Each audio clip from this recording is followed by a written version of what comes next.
Bonjour les amis, j'espère que vous allez bien. Je suis Lama Dechen Kunzang Trinley. Aujourd'hui, nous allons parler bien de la vie et de la mort. Vous voyez ici, il y a une espèce de petit vallon dessous qui est ici. Et ça ressemble beaucoup à un petit val qu'on appelait le Val des lépreux autour de Jérusalem, où Jésus est allé descendu pour aller soigner les lépreux.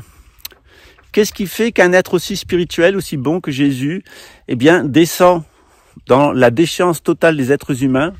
Être lépreux, à l'époque des Juifs, c'est considéré comme une punition pour le péché de ses ancêtres.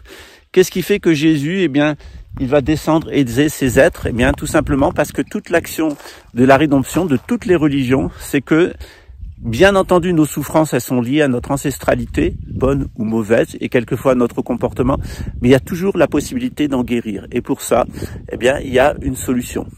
C'est pour ça qu'il faut bien comprendre quel est le message des religions et ne pas le pervertir en un message de châtiment.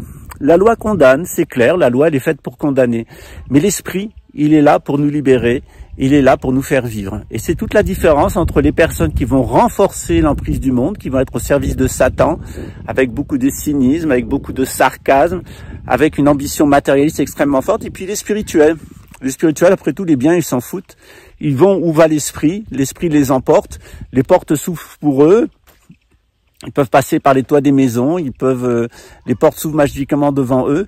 Jésus le dit, ne vous inquiétez pas de ce que vous mangerez, de ce dont vous vêtirez, ne vous inquiétez pas non plus, de ce qu'on dira de vous. Tel qu'ils ont fait avec le maître, ils le feront avec vous. Ils vous amèneront devant les tribunaux, ils vous humilieront, ils vous tueront pour certains d'entre vous, mais grande sera votre récompense pour être resté fidèle à l'esprit. Bien entendu, on a un corps de chair, mais ce corps de chair, il est très transitoire. Au maximum, il dure 130 ans pour les personnes qui vivent le plus longtemps.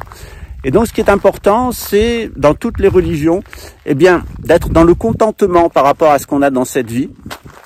Et quand on acquiert des choses, les acquérir de manière légitime. Alors, il va y avoir 3 vidéos en ce début de semaine. La première vidéo, elle va continuer le cours de ce dimanche sur les états posthumes. On va parler des actes incommensurables du bouddhisme. Il y en a 3. D'abord, ne pas tuer, ne pas voler et ne pas mentir. C'est-à-dire que si vous mentez, si vous volez et si vous tuez, ça va avoir des conséquences que vous ne mesurez pas dans l'instant, mais qui vont avoir des conséquences extrêmement importantes dans l'au-delà et pour les existences futures. Alors, si vous êtes prêts, c'est cette semaine qu'on fera ensemble ce voyage vers les actes incommensurables et la portée de certains actes qu'on croit anodins, mais qui en réalité, sont extrêmement lourds de conséquences.